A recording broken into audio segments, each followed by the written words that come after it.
All right, next up on the show is Dennis Grizzard, a credit repair specialist for 7 years now and the owner of his own business, Credit Royalty. And then you also do something else called Grizzard Hospitality as well. Yeah.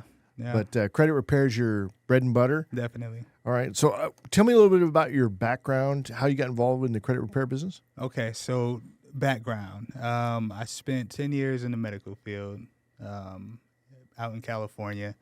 I was a nurse assistant, worked in the ER, worked in the ICU, PCU, brought back a couple people in CPR, sat in on surgeries, all kind of stuff. So my background is kind of weird like that. And then maybe 3 years ago now, when COVID hit, all of our hours were getting weird at work.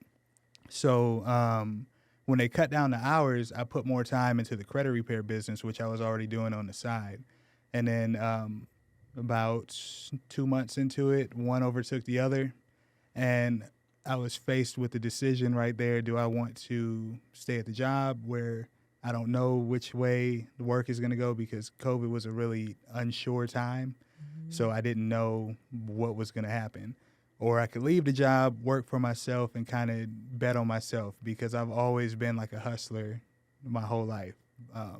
Back in high school, I used to go with my backpack, and I had a duffel bag full of sodas and Nice. candy, because they took the vending machines out of our schools. So Yeah. Oh, wow. kids want candy, I have candy, I'd be sold out before the first bell rang. Yeah. So I'm like, I'm pretty sure I could do this. So went into business for myself, moved to Texas, both at the same time, without knowing anyone really out here, just kind of on a whim. I did a little bit of research, and San Antonio is top 5 worst credit scores in the state, in the country. I wonder So why I'm that is. Yeah. I have no idea, man.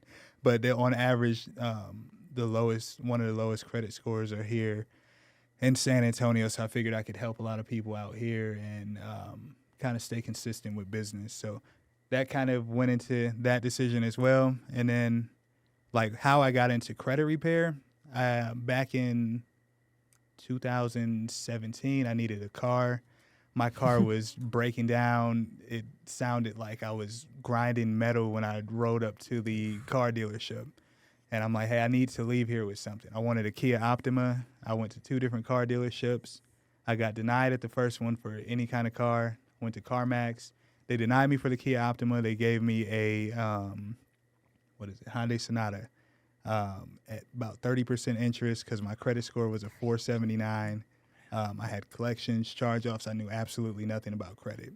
So I took the deal because I needed the car. But I went home and I started to educate myself on YouTube, reading books, things like that, on how to repair and understand credit. And in about a month and a half, I was able to bring my credit score from a 479 to a 650. So I wanted to see, hey, can I replicate this? And I was able to replicate it on a couple friends and family members. And I'm like, hey, I think that this could be a business. I knew nothing about the credit repair space. I knew nothing about that this was even a real thing that I could do. And kind of just jumped out there and started helping people. And the same question I got back then is the same question I get now. What is credit repair? Like, what do you actually do? And so get on a call with a client, let them know, hey, you have laws in place to protect you as a consumer. You can dispute anything that's on your credit report using multiple ways of disputing.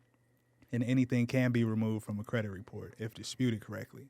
So I just study the ways to get it off, see what works, see what doesn't, see what's new in the industry, stay updated, and I'm able to help, clients today. What I love about this story is you didn't look up and be like, I need a side hustle, Yeah. and you found credit repair and you wanted to do it for the money. It was a situation that you ran into, Yep. you navigated that situation, started helping other people, and then were able to build a side hustle out of it. Definitely. I know, I want to talk more about the credit repair side, Yeah. but you successfully have transitioned from your side hustle into your full-time job. Yeah. The numbers, I feel like everybody can figure out and make sense, but psychologically, emotionally, what were some of the things that you went through to go from that secure, not super secure, but that steady job to being on your own? How'd you navigate that? I've always looked at a job the whole time I was there as something that is not secure.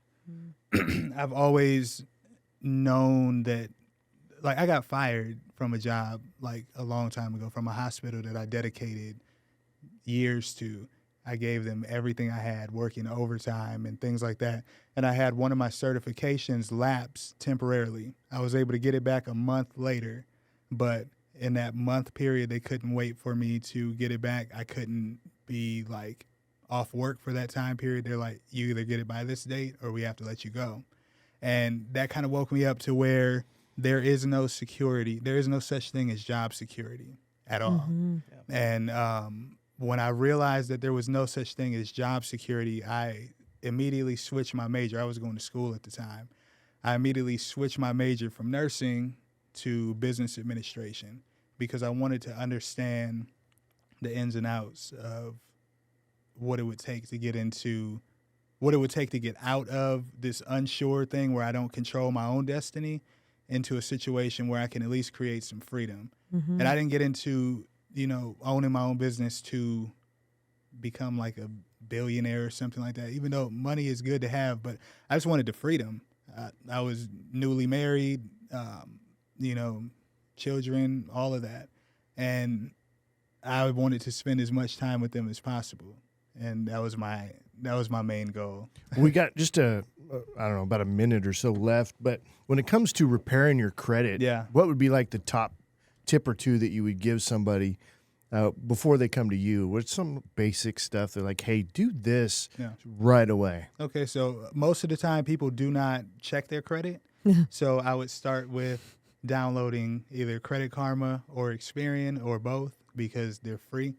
And look at your credit report on there, see if you have any errors, see if there's anything you don't recognize. If you don't recognize it, you can dispute it on your own and see what comes back from the credit bureaus. It takes about 30 to 45 days to get a response from a credit bureau, so you have to kind of be patient.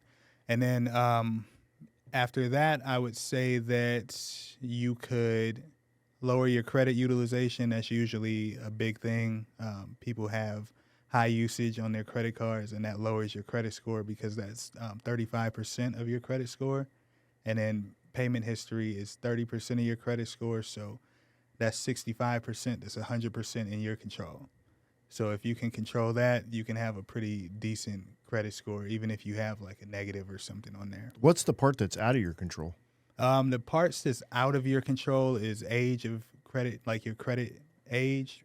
So if you're new to credit, your first credit card starts that day, then you have a month of credit history. So you can't manufacture that. I mean, you can, but we won't talk. That's too much. But Right. So you can't really control that part. And then another part that you can't really control is when you don't understand when you're going in to look for like a vehicle or a home or something like that. No one reads the fine print.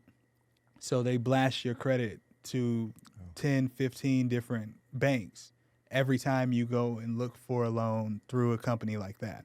So you kind of can control it, but you can't control the hard inquiries that come to your credit report while you're looking for something like that. So you go to an auto dealership, it's better to go with your own loan. I tell all of my clients, you can go to the same banks that they're going to blast it to and request a pre-approved loan, take the check right to the dealership, and walk out of there with no hard inquiries except for the one that you used to get the Just loan. try and steer clear of 30% interest. Yeah, Yeah. exactly. That Don't be sounds like like me. a loan shark right there. It was definitely a loan shark. Wow, that was 2017, you Yeah, said, right? yeah. That's And I crazy. still have the card to this day so I can remember why I started this business. Take a picture of that last check that you sent him, right? Exactly. All right, Dennis, if people want to get in touch with you, how do they do that? I'm really active on Instagram. So my Instagram is Credit Dennis. I also have Facebook page, Credit Royalty. That's the name of the company. CreditRoyalty.co. If you want to, book a consultation with me, the consultations are free. We'll go through everything on your report and give you a game plan, help you go from there. That's good service. All right, thanks, man. I appreciate you coming in. Time flew by, I think, on this one. Yeah. All right, let's wrap up the show. A quick reminder, check out our latest podcast or catch video versions of the show anytime by visiting our website at satalkradio.com.